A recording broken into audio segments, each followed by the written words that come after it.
Break બાદ હવે આગળ વાત કરીએ તો સુરતના વેસુલ લક્ઝરીઝ ફ્લેટમાં આગ, 7મા માળે લાગેલી આગ 3 માળ સુધી ફેલાઈ, હર્ષ સંઘવી ઘટના સ્થળે।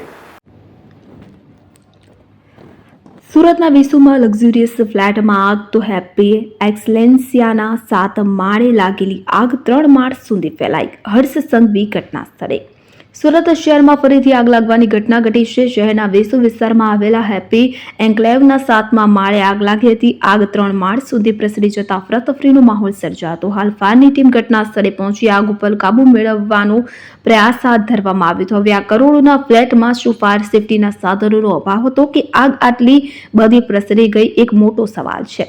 નોંધ્ય છે કે ગૃહમંત્રી હર્ષ સંઘવીને આ અંગેની જાણ થતાં તેઓ તાત્કાલિક ઘટના સ્થળે પહોંચ્યા હતા અને મદદ કરી હતી। વેસુ વિસ્તારમાં આવેલા હેપી એન્કલેવની નાની આગે વિકરાળ સ્વરૂપ ધારણ કરીને 3 માળ સુધી પ્રસરી ગઈ હતી। સદનસીબે આગમાં કોઈ જાનહાનિ થઈ નથી। હાલ મળતી માહિતી પ્રમાણે આ ફ્લેટના તમામ લોકો સુરક્ષિત છે। આગ લાગ્યાની જાણ થતાં 3 માળ પર રહેતા તમામ લોકો અગાસીમાં દોડી આવ્યા હતા કે જેને કારણે તેમને ગૂંગળામણ ન થાય કે કોઈ ઈજા ન પહોંચે। ગુજારી આગ અંગે સ્થાનિક વ્યક્તિએ વાતચીતમાં જણાવ્યું કે મને લાગે છે કે શોર્ટ સર્કિટથી આગ લાગી હતી।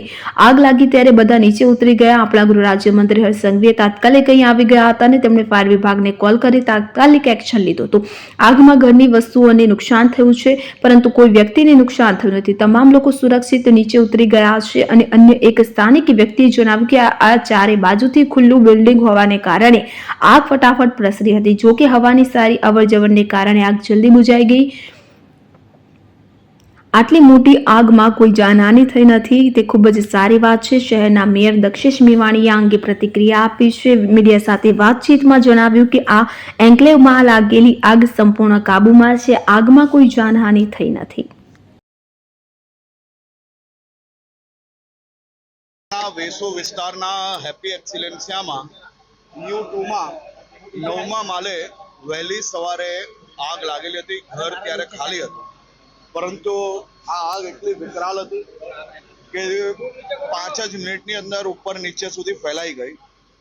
ટોટલ 41 લોકોને ઇવેક્યુએટ કરવામાં આવ્યા। પછી બી 18 લોકો જે અંદર રહી ગયેલા હતા એ સુરત મહાનગરપાલિકાની ફાયર બ્રિગેડની ટીમની સાથે એ તમામ લોકોને સુરક્ષિત રીતે નીચે લઈ આવવામાં આવેલા છે।